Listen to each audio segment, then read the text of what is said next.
Dear student, welcome to my YouTube channel. বিভিন্ন সময়ত হাই secondary ছাত্ৰ-ছাত্ৰীসকলে প্ৰশ্ন কৰি থাকে যে কেমিষ্ট্ৰিত গ্ৰেছ মাৰ্ক দিয়ে নে নাই।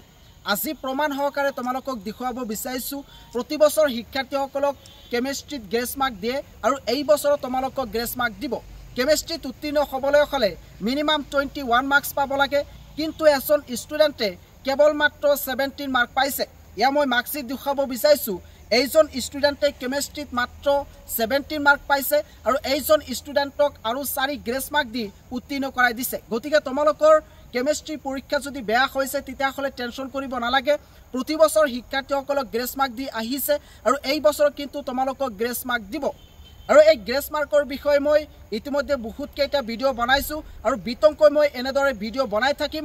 গতিকে তোমালোকে যদি গ্ৰেছ মাৰ্কৰ বিষয়ে অধিক জানিব বিচৰা তেতিয়াহ'লে এই চেনেলটো ছাবস্ক্ৰাইব কৰি থৈ দিবা, কাৰণ এইটো চেনেলে 2021 চনৰ পৰা এই মেট্ৰিক আৰু হাই ছেকেণ্ডাৰী পৰীক্ষাৰ বিষয়ে, গ্ৰেছ মাৰ্কৰ বিষয়ে, আনন্দৰাম বৰুৱা এৱাৰ্ড, তাৰপিছত বাণীকান্ত কাকতি এৱাৰ্ড, এনেকুৱা ধৰণৰ বিভিন্ন নিউজ প্ৰতিটো মুহূৰ্তত প্ৰভাইড কৰি আছে।